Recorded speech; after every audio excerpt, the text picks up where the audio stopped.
welcome to Let's Talk About Brand. I am your host, Christine Gritmon, coming at you every single week with a new guest expert interview talking all about a specific element of branding. Now, thank you for joining us. If you are joining us on the Adweek podcast network, please do subscribe to Let's Talk About Brand on your podcast player of choice. I'm dropping new interviews every single Monday. Or perhaps you're joining us here on YouTube. The video version of each week's podcast interview does go up on YouTube every single Friday. And in between, I have the Tuesday Chat About Brand Twitter chat on, of course, Twitter, which is on the same topic as that week's guest interviews. This week's interview and this week's topic is a really, really fun one. We are talking about bold branding.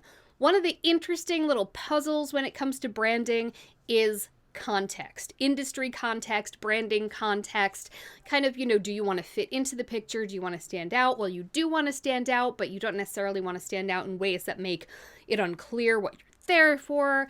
It's a whole puzzle, but some brands have the confidence to brand boldly, and when they do, they need a bold branding consultant like Albin.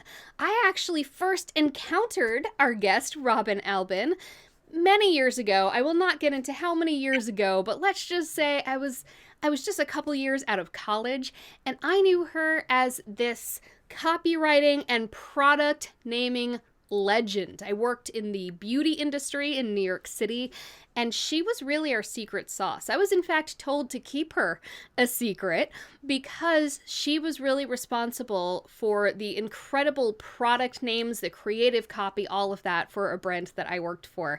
Now, Robin does so much more than copywriting. She is a brand strategist, a marketing strategist. She calls herself a brand Sherpa. We're going to dig into that. And, she remains an absolute active legend. So thank you so much for being here, Robin. Let's bring Robin on. Hello, Albin. I love the applause.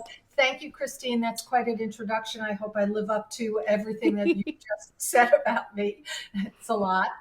But yes, we were just chatting before we got on air here about being at Origins, which was the brand that we first were parallel pathing with, right? Yeah. I was with Origins for 25 years as their head copywriter and brand strategist, and actually was one of the founding members of the Origins team, recruited out from the world. So it was a great experience. And talk about my favorite brand in the entire world. It remains Origins because it was a brand that disrupted the entire beauty category by changing the rules.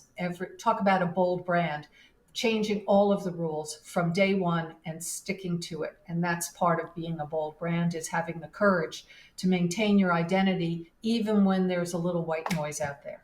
I would love to dig into that first and foremost. While we're going there, Origins, it's interesting because there wasn't a template for brands like that. They did a lot of things that just were not being done yet. And you were there when it was developed. As you said, you were part of the founding team. So can you dig into a little bit how Origins really broke a lot of rules for its time? Well, first and foremost, our mandate from Leonard Lauder, the brilliant Leonard Lauder, was, he said, we are not here to test the waters. We're here to make waves. And he sent us out and said, tell us where the beauty industry is going. What can we do that's really, really different? And what we did, which was very important at the time, was we didn't just look at the industry, the beauty industry on its own. We looked at what was happening in the world, and we noticed a lot of things that have actually become part of my branding process now. We looked at the politics of the time, and it was a time of Reaganomics, of like an American exceptionalism, my way or the highway. We looked at banking, and it was greed on Wall Street. We looked at what was happening on TV, and it was the time of Dynasty and Dallas and big shoulder pads and empowered women. We looked at everything that was happening in the world. We looked at the introduction of computers at the time and how people felt about Big Brother watching us. And then we went back to the beauty counter. And at the time, there were beauty advisors who would lean in and say, my dear, you don't look so good today. I am going to fix you. So everything about the culture and the time was about haves and have-nots, and this marginalizing the way the consumer felt about things, taking control away from them, and these dictates that really just felt impersonal. So we created a brand using one word, and that word was respect. And we said, first and foremost, as a beauty brand, if we're going to be about respect, the first thing we have to respect is the consumer skin. So we're not going to put harsh chemicals on. We're going to go to tried and true nature. If you're going to be about respect and you're going to take from nature, you have to give back to nature. So we respected the environment and we built a brand that was built based upon being environmental stewards, one of the first brands to do that. We said that if we were going to be about respect, we were going to respect the consumer's intelligence because that wasn't happening at the time. So we were going to give them lots of information. We were going to take the barriers away, shopping experience away. We were going to make it self-service. At that time at Prestige, that didn't exist. And we were just going to give the consumer, our audience, a lot of information. We recognized that if we were going to tell them a lot of facts and figures and new ideas, we had to create a language that they wanted to hear it in. So that's how the whole origins language and naming system came into being. Everything again laddered back to this word respect. So we created a funny language that was consumer friendly, was very vernacular, and we said, when do you hear the most that you can absorb? It's when you're smiling, when you're happy. So we created a funny language. We said if we're going to respect the consumer, we're going to respect their pocketbook. So we're not going to overprice. So everything was built around that idea, and it was a dramatic departure. And I have to say that being in the industry for many years, as you said, Origins is probably still the most widely copied brand in the category. Someone somewhere has always noticed a little something about what we did at Origins and borrowed it. Absolutely. Although they don't have you, so they didn't quite. Now, for those who are maybe less familiar with Origins, I'd love to talk about that vernacular and those product names. They were very playful. Again, it was an accessible brand, not well, is an accessible brand, not only in terms of not overcharging, being able to pronounce the ingredients, being able to self-serve, but also there's things like the fun product names, the fact that the copy about them was really understandable. Even, I don't think they do this anymore, but I remember the in-store collateral, which I was responsible for when I worked in creative services at Origins. I was responsible for processing that. There was a font that was of my boss's handwriting. All of the signage looked handwritten. Now I think they just go with Gill Sans for everything, but even that's a very accessible sans serif font. A So little font, yeah. it was always that way. So I'd love But to hear about how that came about, how playful was what was decided upon, and if there was any pushback on making that somehow make the brand seem, unserious in a negative way, or if that just organically grew as part of it. So don't forget at the time, as I said, it was very high minded, and luxury brands were using a lot of fractured French and a lot of very high science terms. So again, that's very off putting. It says, I understand this, you don't, and you need me to tell you about it. So that was why we created this language that was very storytelling, very metaphoric, and very playful, as you said. We wanted to again engage the audience and make them stand up and listen and want to listen and want to hear what we had to say, because the products and even the science behind Origins, which was nature's science, was new to the audience at that time. So we wanted to make people smile and feel very relaxed and not be highfalutin. So that's the language that we created.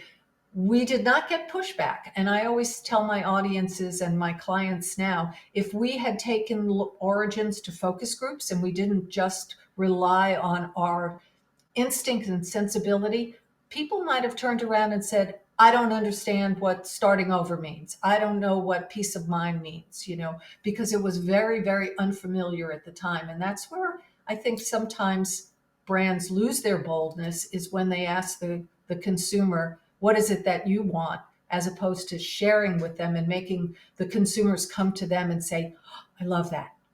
So that's a part of creating a bold brand is to break into new ground, into new territory, and not being shy about it and not being concerned about ruffling feathers, because ultimately an audience should find you as opposed to pursuing them. And that's, they call that a lighthouse brand. You have a strong foundation and you shine a light out and the boats come sailing into shore. And that was the remarkable and wonderful and breathtaking thing about Origins is we broke all the rules and nobody said don't, you know. Yeah, that trust is incredible. And to your point, if you ask people what they want, they're not going to say something bold and new. They're going to go with the familiar. It's Right. like the famous Henry Ford quote about how if he had asked people what they wanted, they would have said a faster horse. That's And I why we always need visionaries. I always loved Diana Vreeland's quote, which was give them what they never knew they wanted. And Yes. and that's kind of what happens when you create something that's a departure, that's disruptive. People are uncomfortable with it to start, but then as they gradually become more comfortable with it, they can't imagine a world without it. And that's even in terms of creating product names and brand names. I recently had someone say to me, "Do you have any agencies that test names?" And I said, "Gee, in all the years I've been naming brands and products, I've never tested them." It just, you put them out there. And you were talking about context and window dressing. So much of a name and so much of a brand is what you do with it to bring it to come to life. And once you have all of that context that makes things make sense, it really changes the dynamics. And you could do things that are a lot braver because you have all of these, you create this brand world that supports it. And one thing I especially love about this particular story is that it illustrates that in order to be bold and disruptive, you don't have to be, grating or in your face Yeah. in any sort of negative way. Origins is so friendly and it's got such again, accessibility is a whole part of it. And so I love that pointed out that boldness does not have to equal, I'm trying to come up with a better word for it. But I think when people think of bold brands, they think of stuff being in your face yeah. and being very aggressive and a bit of arrogance and ego built into it, Mhm. strutting your stuff. And that's not in my mind what a bold brand is. In my mind, a brand that is bold has a point of view and has an insight into the audience. What can we do to differentiate ourselves from what is already out there? What's wrong with the world? What's wrong with the way things do business? I'm working with a startup now. It's called Color Forge. And one of the things that they noticed is that uh, when you work with contract manufacturers, there are a lot of times that there are minimums that are very costly and prohibitive for young brands to be able to access limited runs.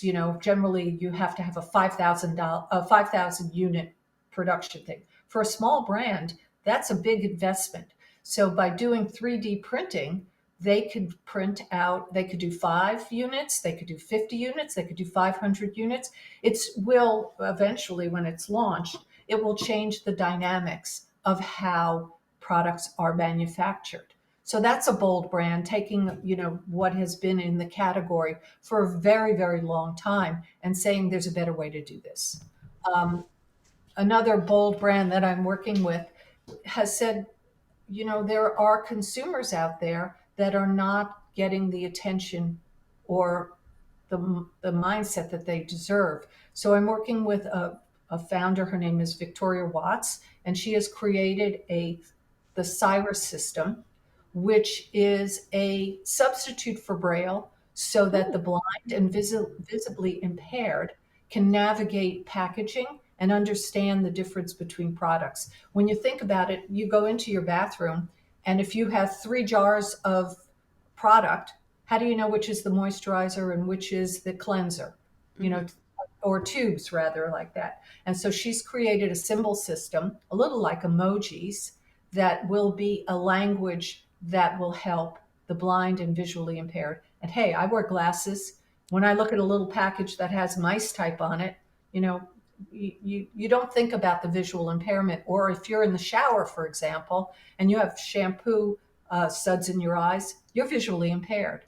So this is going to be a very breakthrough thing and a breakthrough product that she's launching. And that is a bold making a statement and saying, hey, we're all about inclusivity and body types and color of your skin. What about this audience?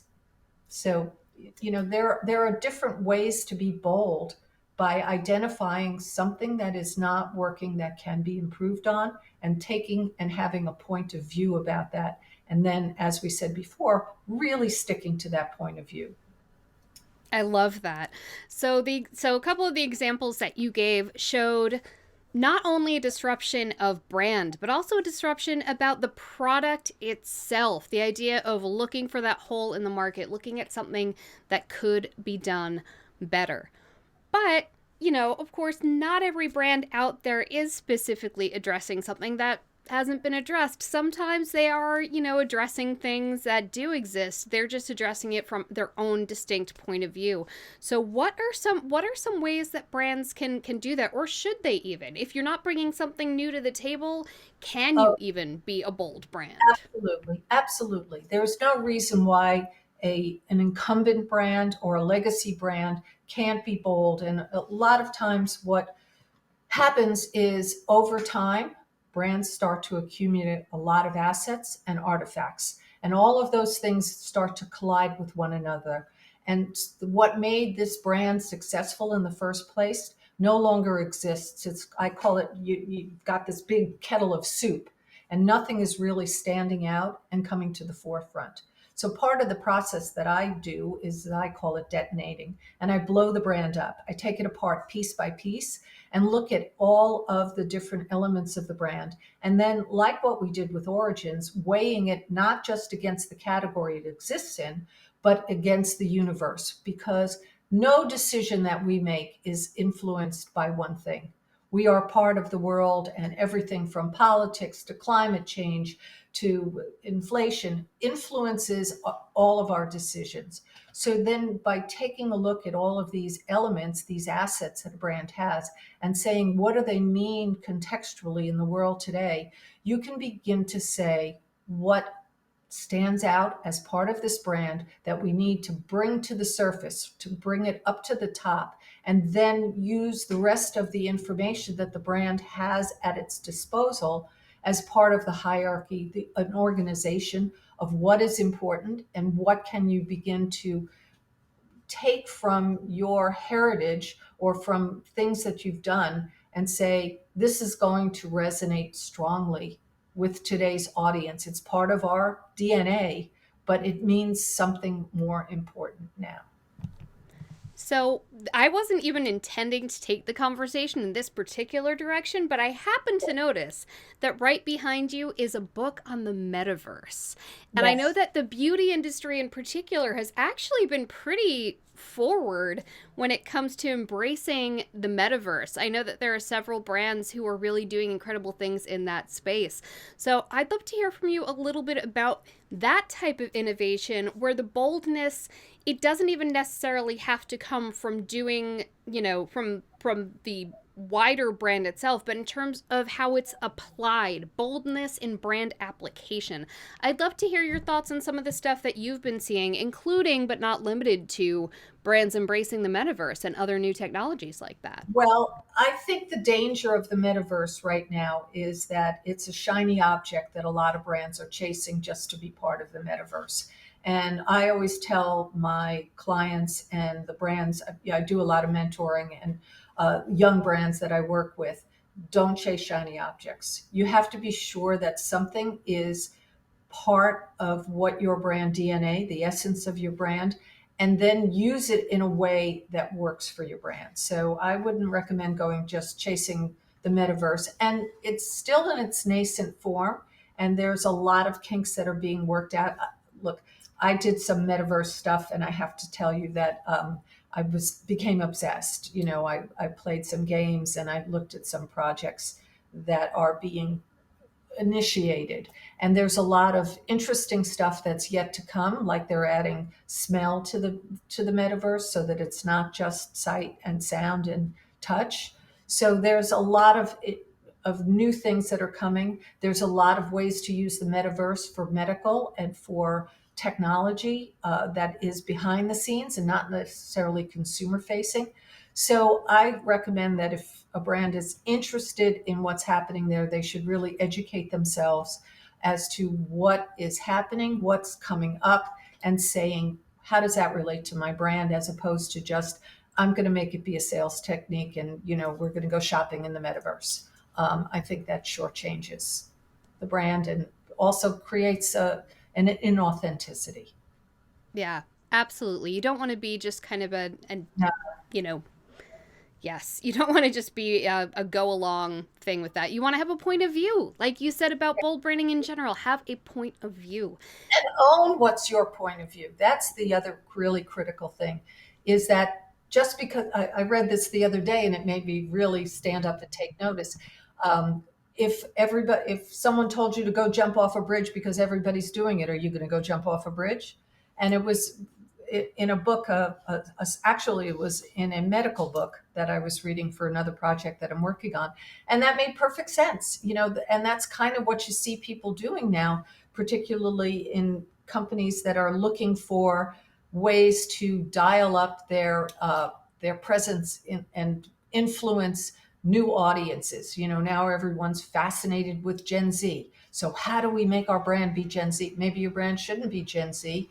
Maybe it should be a millennial, and let Gen Z find you. Again, this lighthouse thought. Though, to that end, so we talked about brands being disruptors to existing spaces, to looking at the context, tossing it out a window, saying, here's our point of view, here's how we're showing up, here's how we're going to disrupt.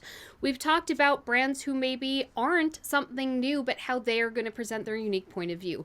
But what if you are a brand that really is something new? What if you're something where you're kind of writing the rule book as you go? You are building the airplane while you're flying it. You are jumping off the bridge and you want people to jump off with you. What are some ways that brands can simultaneously be bold enough to make an impact without being so bold that people don't want to follow them on that journey? Well, I think that it's very, very important. You know, we're talking about breaking rules, but I think that what is very, very critical, and I brought this up with Origins, is to have a consistency and a point of view that you stick to. And not just say, well, we're going to be bold, and so we're going to try this, and we're going to do that, and be all over the place. It needs to ladder back to your point of view. And I talked a little bit before about Origin's word being respect. When I do a brand, rather than having it be develop a purpose and a promise or whatever that becomes a litany, a laundry list of terms, I make my brands do one word, and that one word becomes the promise. And everything that you do should go to support, to reinforce, to get the consumer to understand how that word becomes part of the brand. And again, with Origins, we never uttered the word respect.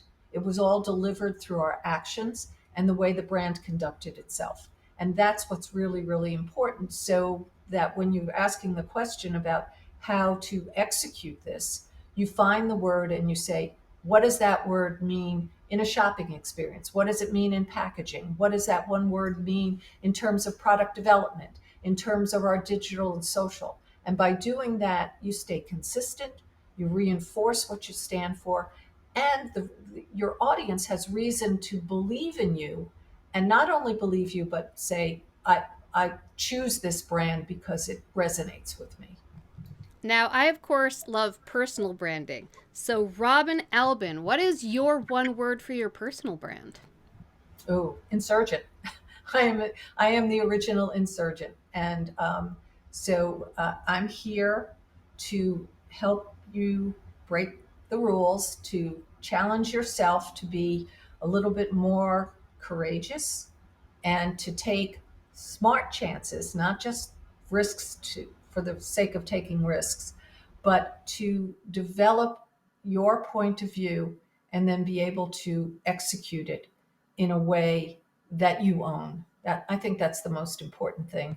And frequently people ask me about archetypes because I'm a big believer in archetypes. So I think that while you have one word, you should have two archetypes, because the greatest creative experiences have a sense of creative tension.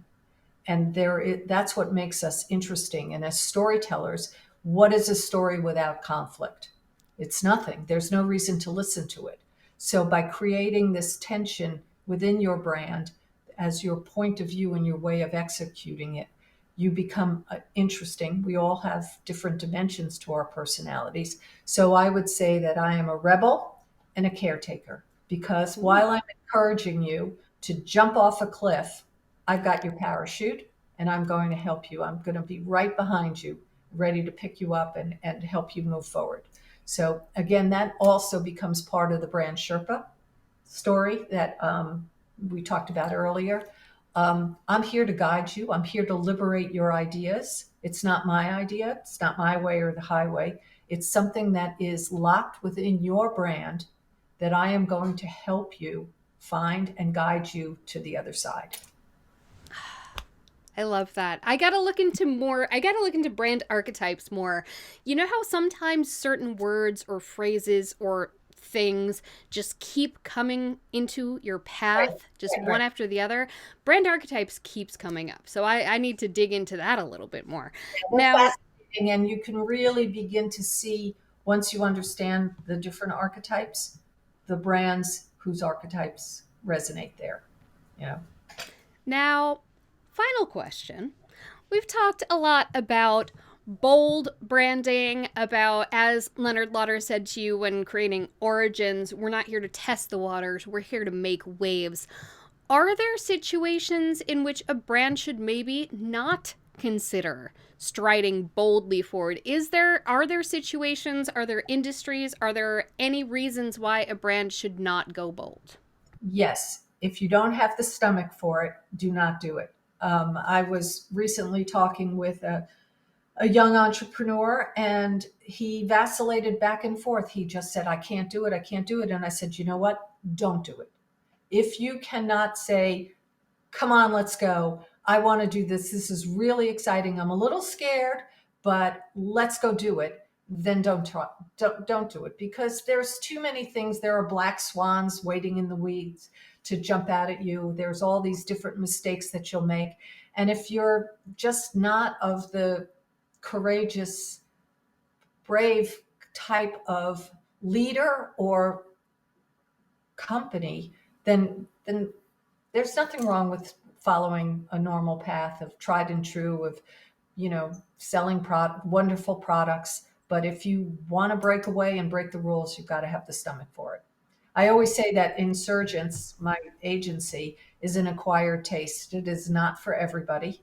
And, that I'm going to push you and I'm going to challenge you and I'm going to make you think about things in a unique way. And that's not for everybody. If you're of a corporate mindset, then you need a much more traditional branding agency than I offer, because I have a very unorthodox method, and people either like it or they don't. And, I'm good with that. I'm good with that. All right. This has been amazing. First of all, I'm still starstruck that I get the opportunity to talk to you after admiring you for Well, many years. But also, I would love for you to tell the good folks listening to or watching this where they can find you, why they should find you, and what they will find there. okay. Well, obviously, LinkedIn is always a great place to find me. It's just Robin Albin on LinkedIn. Uh, of course, please visit the Insurgents website. It's Insurgents, INSURGENTS .io, not .com. And then we haven't talked about my other brand, but I have another brand called Everlusting, which is a brand that is talking about longevity from a sensual wellness point of view, not sexual wellness, but sensual wellness. And you should go check that out because that's a second business and consultancy that I have, and that's everlasting.com. So those are three places where you can find me. Fantastic. Well, thank you so much for being here, Robin. I'm definitely inspired to think about my words, to think about how I can be a little bolder and how I can inspire clients to be a little bolder as well. So thank you so much for sharing your wisdom here today. Thank you. And thank you for joining us for Let's Talk About Brand. If you are joining us on your podcast player of choice, please subscribe to Let's Talk About Brand so you can make sure not to miss a single Monday episode, and leave a review if you love it, which I'm sure you do. How could you not? And if you're joining us on YouTube on Fridays, again, make sure you subscribe to the Christine Gritmon Inc. YouTube channel so that you don't miss a video podcast episode on Fridays. And I hope to see you on Chat About Brand on Twitter on Tuesdays. Please do join me next week, in whatever format you choose, when I will be here with another brilliant guest expert talking about another specific element of branding. Thanks so much. Bye.